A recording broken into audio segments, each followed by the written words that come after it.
Did you know that this podcast is a listener and reader-supported creative effort? It's true. There are a bunch of crazy and cool people who subscribe to the paid version of this newsletter at roastwestcoast.com. If you've been enjoying this episode, or the 130 or so that came before it, please consider subscribing.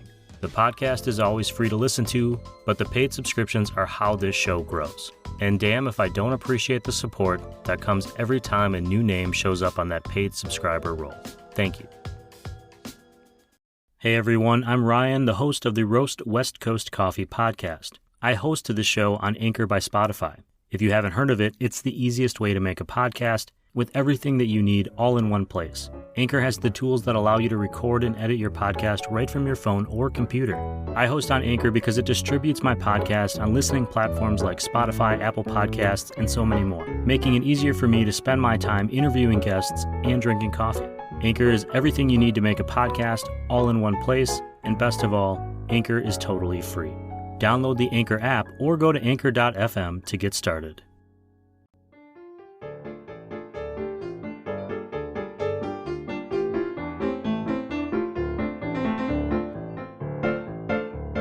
Hey, good morning, everyone. Welcome back to the Roast West Coast Coffee People podcast. This is the show where I bring you the entrepreneurial and oft inspiring stories of coffee people. Thanks for joining me for a quick pop-in with Tyler Whitehead. If you listen to the show, you know that he has been here before as the owner-operator of Ignite Coffee Company, a coffee roaster that's been selling wholesale and online. Ignite has been one of our roast industry partners for the better part of a year. Tyler recently opened his first Ignite Cafe space in Oceanside, California's downtown, and I wanted to touch base with him to find out how it feels to finally be in the next phase of his business, and how he pushed through when things got long and challenging. So, pour yourself a cup of coffee, a good coffee, and join me for this pop-in with Tyler Whitehead, founder and head roaster at Ignite Coffee Company.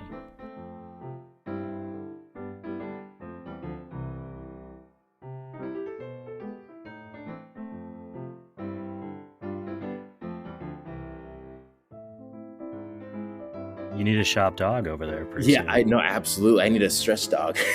It'd be nice to have a little friend with me. Yeah, having a puppy will definitely ease your stress, Tyler. I don't think that's how that works. Absolutely. The other way around. I welcome you back, and thanks for talking to me. I know you're really busy. You and I talked, I looked last April. It was the beginning of April we talked for the show, and I'll share that podcast with people. So almost a year. And at the time, you told me there was a best case scenario that you might open in June of 2022. And then June passed. And then I stopped by your work site like in August, and we spoke, and you said, well, maybe Halloween, but I don't want to promise anything. And then Halloween passed. When did you finally open? I finally opened my doors to the public January 11, 2023. And how long from the time you signed the lease until the day you opened? Well, I signed my lease in April, and then I finally opened almost 2 months ago exactly. So it's kind of an ongoing joke now that even my friends would give me a hard time. It's like, started laughing like, yeah, Tyler was very overly optimistic. Like, we'll be open in a month, when we were sold just very, very bare-boned coffee shop looking. And it was definitely a longer process than both my dad and I would have liked, but it is what it is. So it's just part of the process, and finally glad to be open and making some money to start paying stuff back and actually paying rent. So yeah, so it definitely took a long time, but there's nothing really else we could do. But here we are. Yeah, here we are. And I will say, I know we don't do a video podcast. I'm going to just tell everyone out there, Tyler does not look tired at all. He looks wide awake, not like he's been working 100 hours a week. Yeah, nothing like that. I was there at the grand opening. I got there right away when the very first kind of 15 minutes you were open. You weren't even there yet. And I left before you got there, so I didn't see you.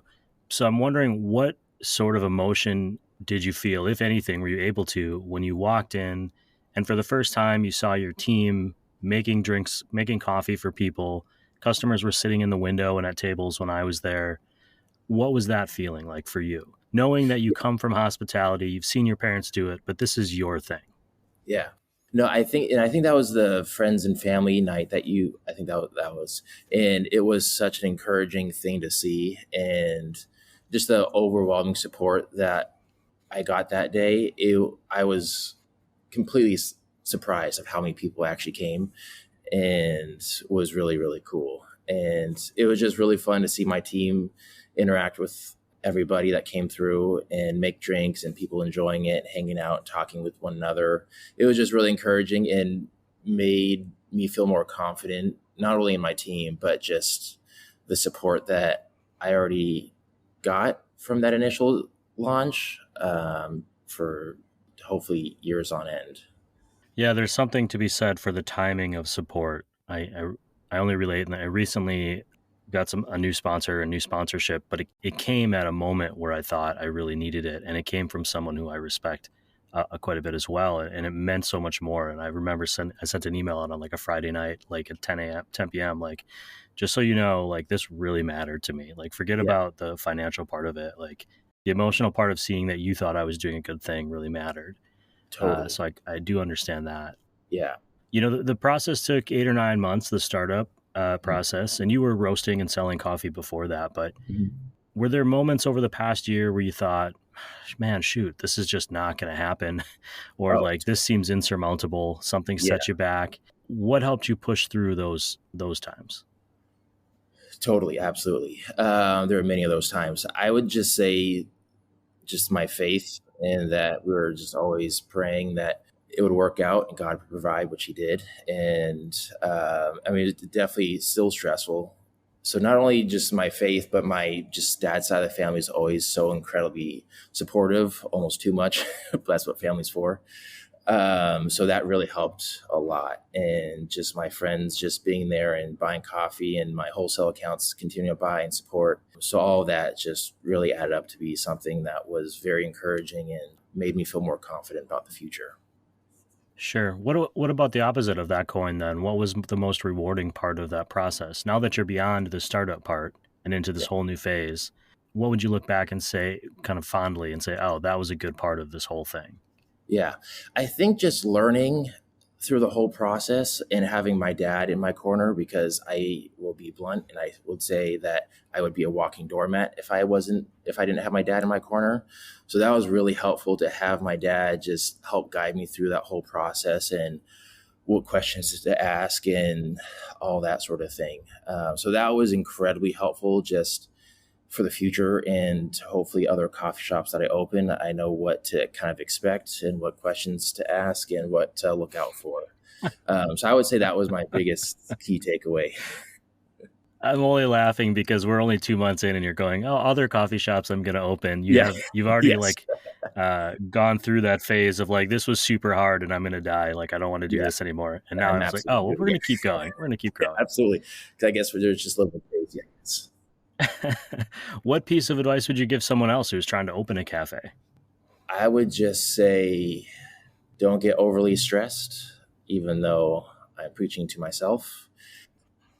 Gosh, I would just say be patient with the process and just trust the process. And even though it may seem overwhelming at times, kind of just step back. And what really helps me is working out. And I joined a boxing gym, and like that's my therapy session. And to be able to unload that stress is vital.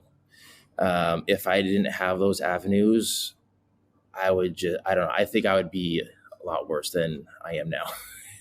So I would say just trust the process, make sure your ducks in a row, and just have some sort of outlet to just relieve that stress. Because if you can't relieve that stress, it's just going to just keep building and building and just get that much worse, in my opinion, at least. You joined a boxing gym and I adopted a dog so I could get unconditional love and support even when I make Yes. mistakes. Yes. We're more than a month out from we're 2 months out, you just mentioned, from the grand opening. Mhm. What have you learned since then, and what adjustments have you already made? Boy, I would say the one thing that I've been learning, and is it will be continued thing of like where I'm spend my money on for, like when it comes to like pastries, cups, and all that sort of thing. And just being consistent is huge, because obviously coming from a food background, you need to be consistent with your customers, and even more so with coffee, because if people are willing to spend their hard-earned money with you, they expect a certain product each and every time. And not only a product, but just experience with the employees and myself, just being able to be consistent. That's a really challenging thing, I think, is that you're a human being and you're going to have days that are tough, or you've been working forever and you're tired. But for the person coming through the door, this is that one experience they're going to have with you all day, all week, all month, maybe. Totally. You kind of take on this challenge of being on for them no matter what. If the doors are Yeah, open, when they come through, you want them to have a good experience no matter what you're going through. And that's really tough. I call it it's forward facing. There's back facing, what happens behind the scenes, and then there's that forward facing moment that I think people getting into the industry aren't really aware of. totally. And to those who figured out, I'll say, to those who figured out how to let their back and forward facing be the same and still survive and do well, more power to you, because that's Yeah, awesome. But it's yeah. not always the case. I would just say one more thing, that one thing that I've learned a lot, especially with the restaurant industry, is that you just don't really know what kind of situation that the person walking through that front door is going through. And if I could just make their day just a little bit better of talking with them and just being an open ear to them, I think is also another huge thing too. Just always being kind of compassionate and patient with people. And because I think that could always be a huge benefit to them and me too, because you just don't really know what they're going through. Well, I think it's a huge value to people's everyday lives, things like coffee shops and restaurants or bars or breweries here in San Diego. People could be going through whatever they're going through at work, at home, elsewhere in their lives, and they're choosing to come and spend time and money, in your business. And there's a great privilege in that. I think for a long time, maybe people thought less of hospitality work, but I actually think of it as the opposite. It's kind of like a high calling. You're literally serving others and choosing to do so. And it's something I really respect and Yeah, appreciate. totally.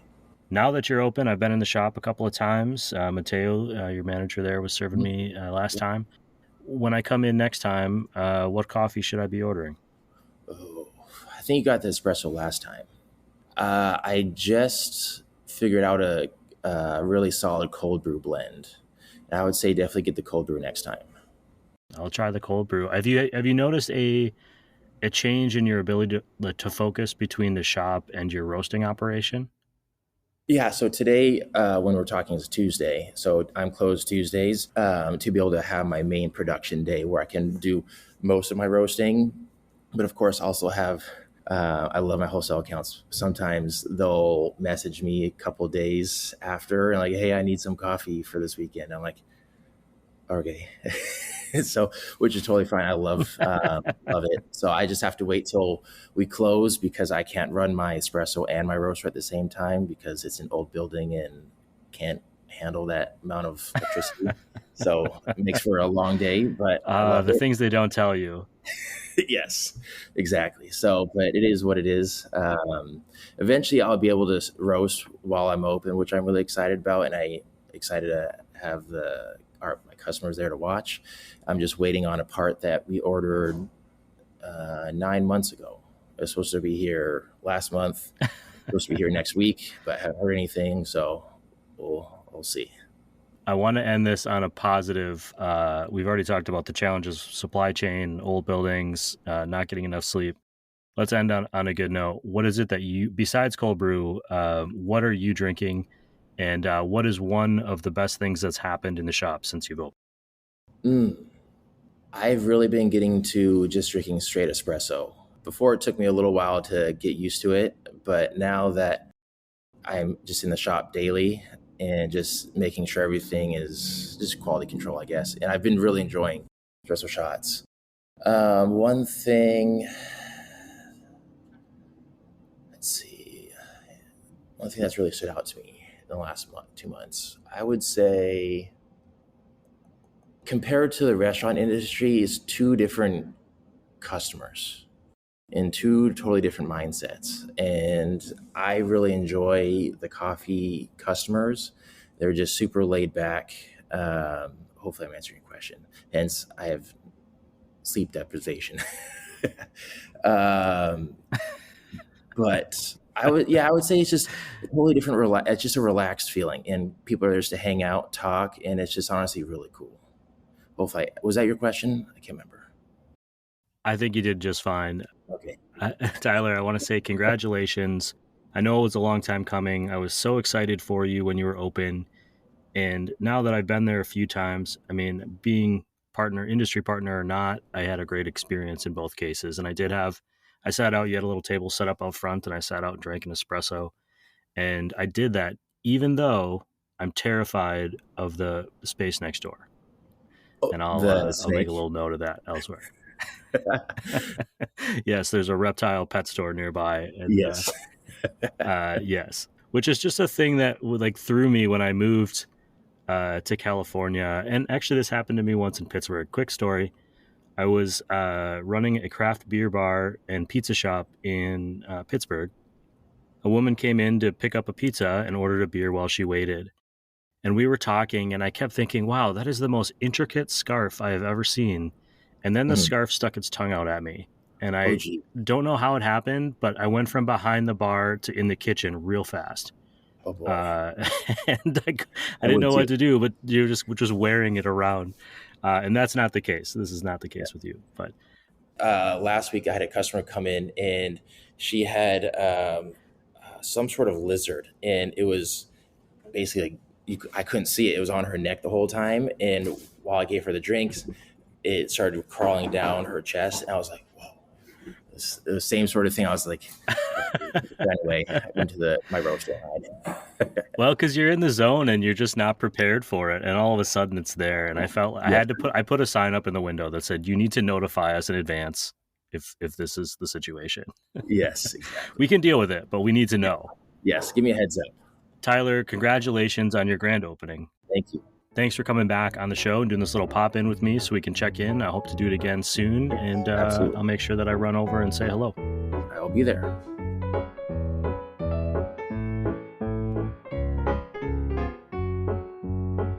Okay, to recap, the process doesn't always go as planned. As Tyler was working through the startup phase of opening the cafe, he was met quite regularly with setbacks to his big grand opening schedule. Supply chains in coffee were and are still impacted by the coronavirus, which for him slowed down the delivery of essential parts and equipment. Even though he's open, some of it is still in transit. He didn't mention it, but I know from talking to him off air that finding quality contractors who weren't already booked elsewhere was often a challenge. And there is always permitting, so much permitting. Through it all, he found support internally and externally, in his faith, friends, and family. He especially leaned on his father, who has been through this process before. His dad runs a burger joint just down the block from the new Ignite Coffee Company space. Frankly, I don't know how anyone survives adulthood alone, without role models or parents, or found parents helping guide them. Tyler's key piece of advice was to identify ways to relieve stress, so that he could keep an even keel while moving forward and making decisions. For him, it has been boxing. Finally, today I used some hospitality vocab terms, including forward-facing, which means anything happening inside of the customer. It's how a business presents itself to the public, often as a magical place where nothing ever goes wrong, at least in theory. Then I used back-facing, but what I meant was back of the house being the restaurant or the business.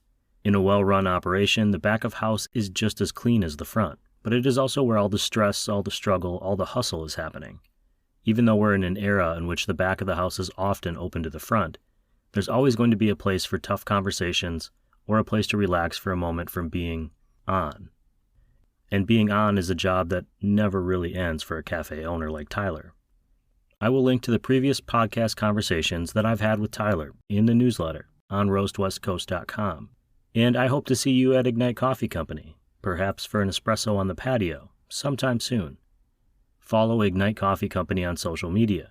The cafe has a new Instagram account at Ignite Coffee Company. Or if you're not in Oceanside and you want to try Tyler's coffee, go to ignitecoffeecompany.com. It's on the internet. As always, I'll include those links in this show's podcast notes and in that newsletter I keep talking about. That's also where you'll find the brand new Coffee Smarter Education podcast. We just dropped a great episode on the Kalita coffee brewer. The Coffee Smarter podcast is where you'll learn the ins and outs of making a better cup of coffee at home. Find the Coffee Smarter thread on roastwestcoast.com or search for Coffee Smarter on your favorite podcast platform. In addition to Ignite Coffee Company, this podcast's coffee industry partners include Café Latte, Moster Coffee Company, Steady State Coffee Roasting, Camp Coffee Company, Maria Coffee, Cape Horn Coffee Importers, Zumbar Coffee and Tea, Ascend Coffee Roasters, and our newest supporter, San Franciscan Roaster Company. You can see one of their beautifully crafted machines in Ignite Coffee Company's cafe space. Thank you to everyone out there listening and supporting this show. This episode of the Roast West Coast Coffee Podcast has been written, produced, and recorded by me, Ryan Wolt. I hope this episode has found you happy, healthy, and with at least enough sanity to make it through the day. Always tip your baristas, and be sure to drink good coffee.